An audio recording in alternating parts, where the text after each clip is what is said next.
Not gonna lie, after reading all the fan fictions about like One Direction and Christopher Nolan, I was so excited to watch this movie.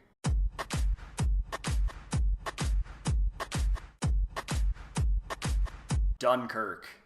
It stars Fionn Whitehead, Harry Styles, and Tom Hardy, and it's the latest movie directed by Christopher Nolan. Now, I'm sure at this point everybody knows who Christopher Nolan is, one of the greatest directors of our generation, I think. And with Dunkirk, he proves himself once again that he is an absolute genius behind the camera. This one tells the story of the Battle of Dunkirk, which happened during World War II, and both Walter and I were absolutely floored at how this movie played out. So I just have to echo Chris's statement about Christopher Nolan. I honestly do think he is one of the greatest directors working today. The Dark Knight, as you can tell, is one of my favorite movies. And honestly, I gotta be real here. Dunkirk is my favorite Christopher Nolan movie since The Dark Knight. So if you watched our Oscars video, I mentioned that I saw this movie 4 times at the theaters. And I've watched it 3 more times since it came out on Blu-ray.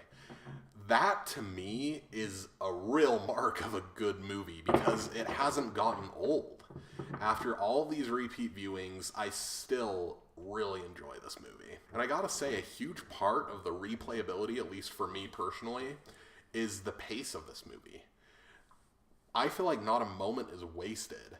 Even after all these times of watching it, I'm still just on the edge of my seat for the entire runtime, and I truly care about these events that are happening. There's really never a dull moment. It is just edge of your seat for the entire runtime. Another thing that is definitely not new for Christopher Nolan is the fact that this movie is absolutely gorgeous.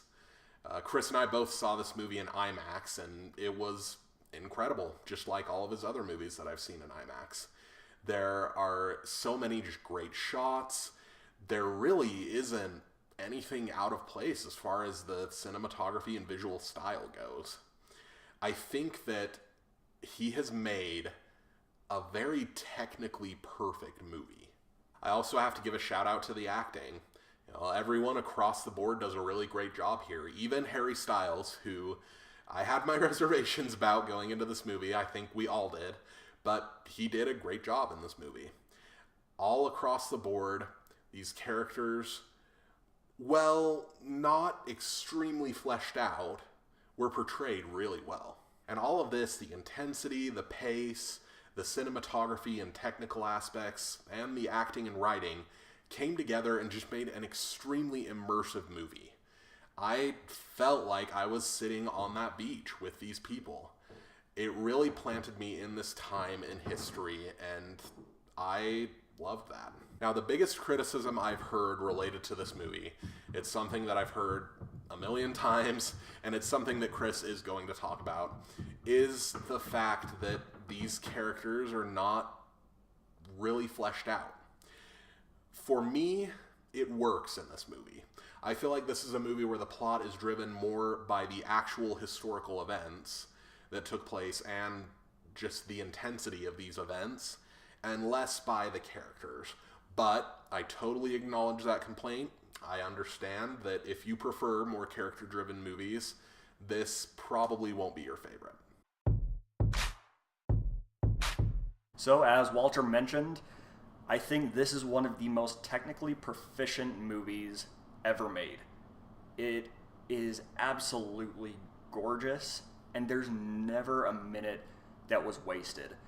And Walter did bring this up, but I think there is one complaint that I had, and it's the characters. Now, as a personal thing, like with movies, I really like watching characters be developed.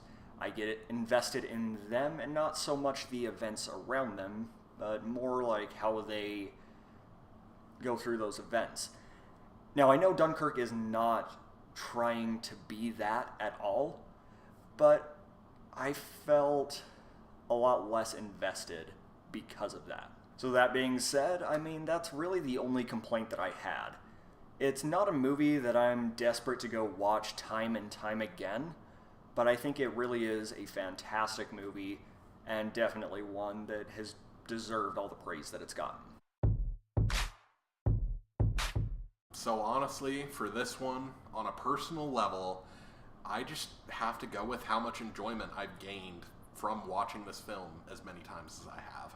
I know that it has its issues, but for me, this is a nearly perfect movie. I'm going to give it a 10 out of 10.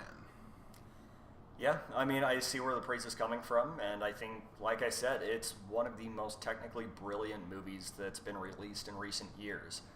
That being said, I didn't enjoy it as much as other movies that came out in 2017, but I still really enjoyed it, and because of that, I'm going to give it a 9 out of 10. So guys, thanks as always for watching. If you like what we had to say, go ahead and hit that like button, and subscribe if you want to see more. And if you didn't like what we had to say, go ahead and leave a comment and even a dislike. We'd love to hear what you guys have to say. Thanks, guys.